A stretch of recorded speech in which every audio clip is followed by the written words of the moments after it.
The standard construction in the UK would usually be an external course of blockwork with a 100mm cavity and an internal course of blockwork.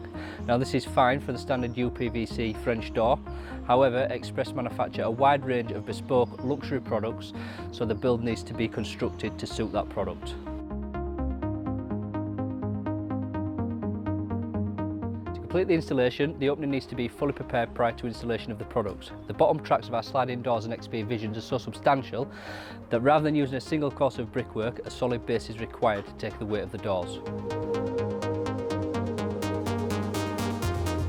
As well as having a solid base, we also require solid fixing points up either side of the constructed opening. This can be done by returning the internal blockwork and closing off the cavity. The integrity of the structural opening is paramount to ensure the safe housing of our products. Our products aim to achieve maximum light, which means they are generally heavy in construction. And this is why it's important to have solid fixing points around the cavity. Express will help our customers and builders throughout every stage of the order process. Our sales team have a wealth of experience and knowledge and will liaise with the end users, the builders, the architects and the project managers. We also have some excellent and easy to understand information that can be sent out to you.